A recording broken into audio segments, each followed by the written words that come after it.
How you doing, darling?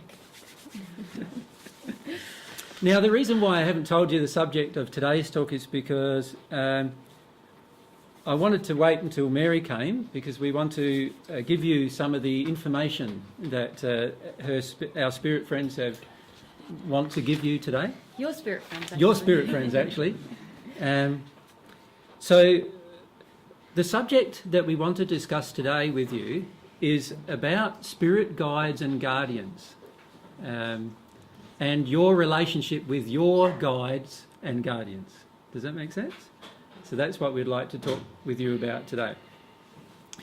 Now, God's made this system, which is a really beautiful system, to actually help you with your life. Like, a lot of times in our life on earth, we don't feel like we really have much help. Like, a lot of times it feels like we're going through life a bit rudderless, without having much assistance from other people. And a lot of times when you go to ask another person about what's happening with your life, they're just as clueless about their life as you are about your own. So we end up finishing up discovering life through a process of experience, right? And in that process, we forget that God's actually given us a permanently assigned to us, basically, two assistants. The reason why we forget that they're assigned is because they're both invisible to us. And so we forget that they're being assigned to us. And so the majority of people on earth have no idea that these spirits, these people who used to live on earth, have been assigned to them to help them through their life.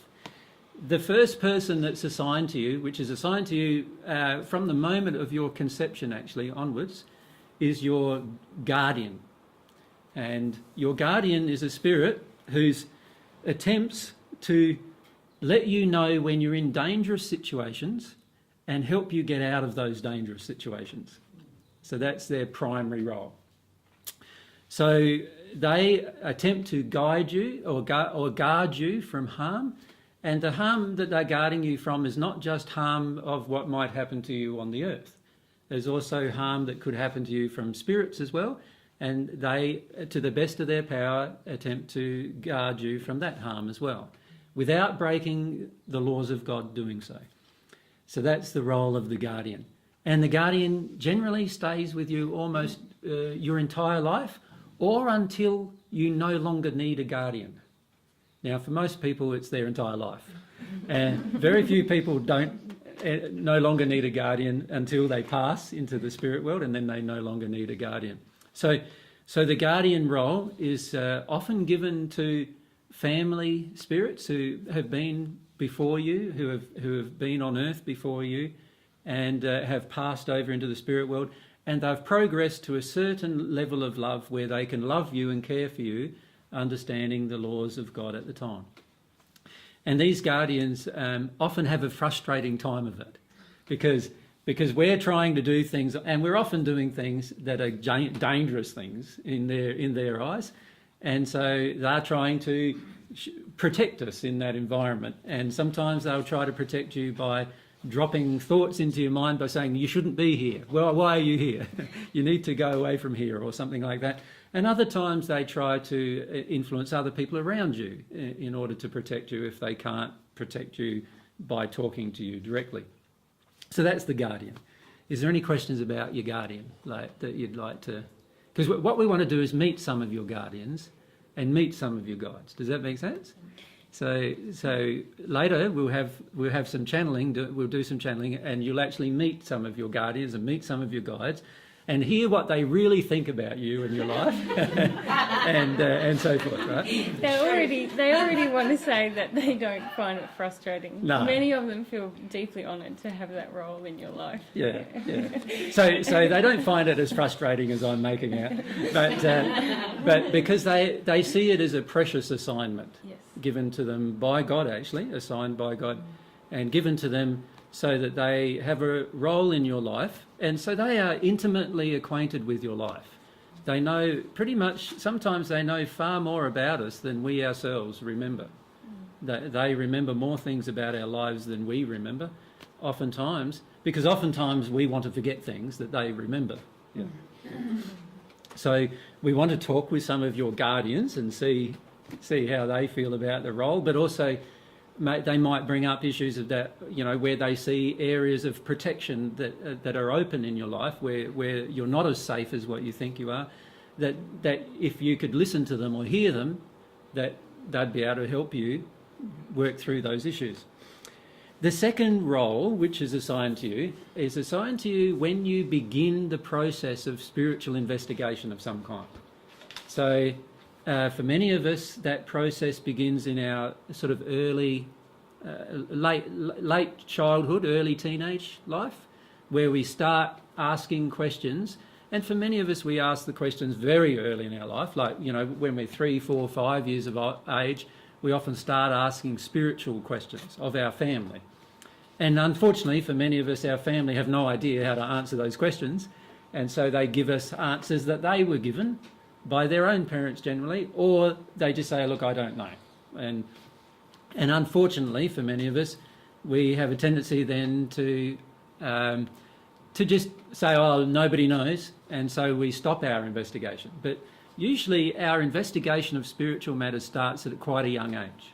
Like usually, shortly after 3 years of age, generally, we start asking lots of questions about life, many of which our parents are either uncomfortable answering because they feel that we're not developed enough to understand the answer, or that our parents don't know the answer.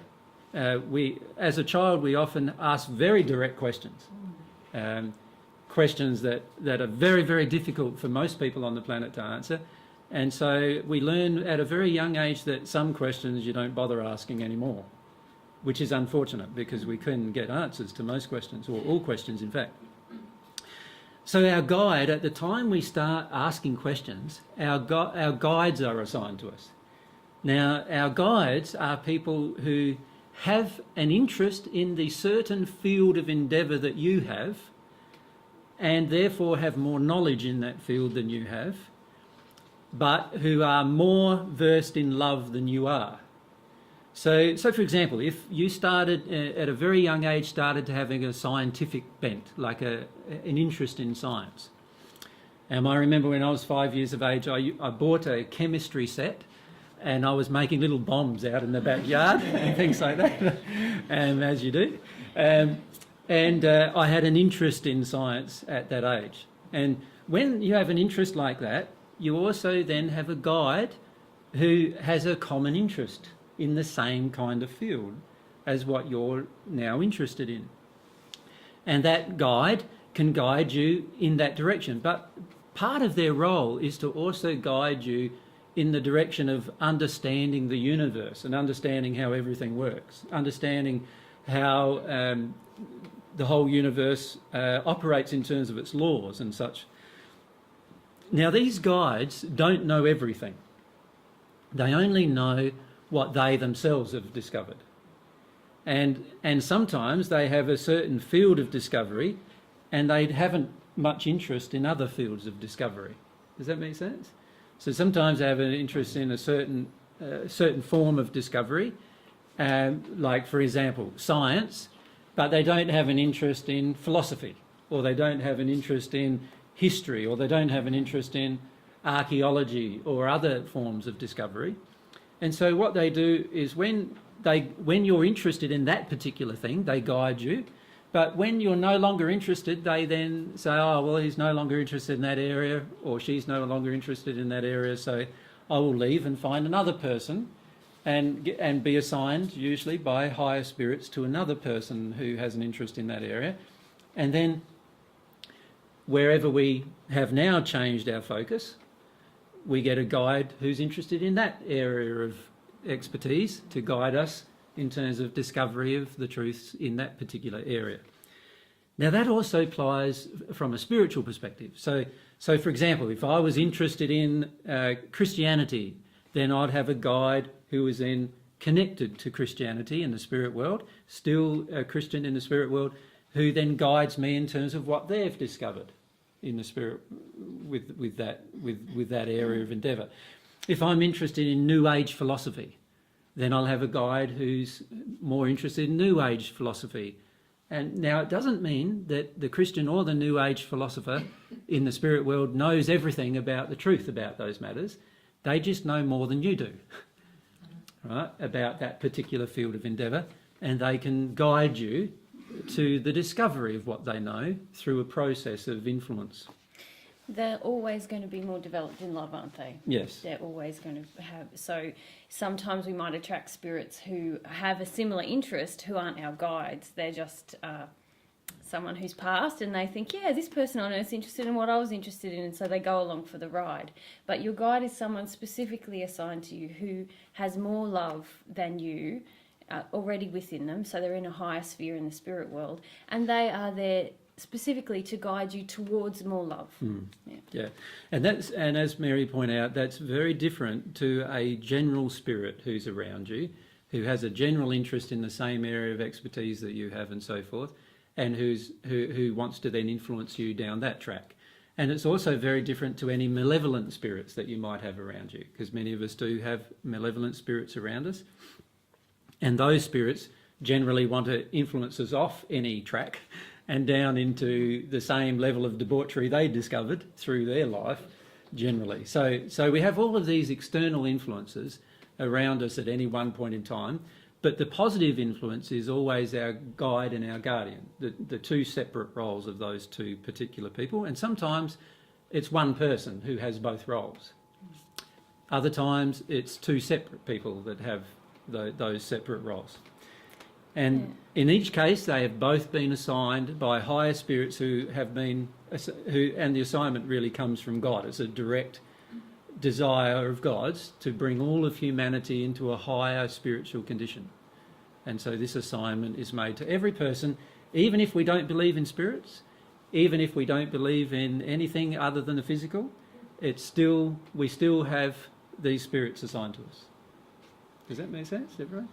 Now, is there any questions you'd like to ask? Yeah. Yep. Just behind you. I was thinking that when you said about the resistance as well, how often that happens just amongst humans. Yes. Like someone else has to give you the message because Yes. you're not ready to hear it. Yeah. Exactly. The guides and guardians, can they also be assigned to another person, or it's specifically to you?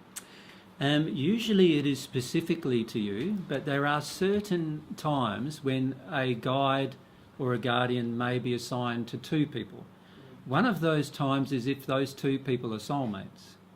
So often if there's two people and both of them are soulmates and are together, then they may finish up having the same guide, for example.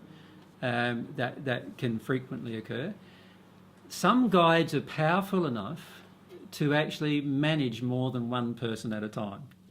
In other words, they are so far advanced in the spirit world that they can have multiple concurrent connections with people at the speed that people can handle the connection. As a person progresses in the spirit world, they're able to handle multiple emotional concurrent connections with ease. And so the higher the guide becomes, the more possibility there is that he will or she will handle more than one person at the same time in terms of guiding more than one person. So there are times when a guide can be guiding more than one person because of the power of the guide. However, under those circumstances, for most people on Earth, those kind of guides need intermediaries to help the person, because they themselves, the person on Earth finds it difficult to hear them or to listen to their promptings because of our condition on Earth. Yeah.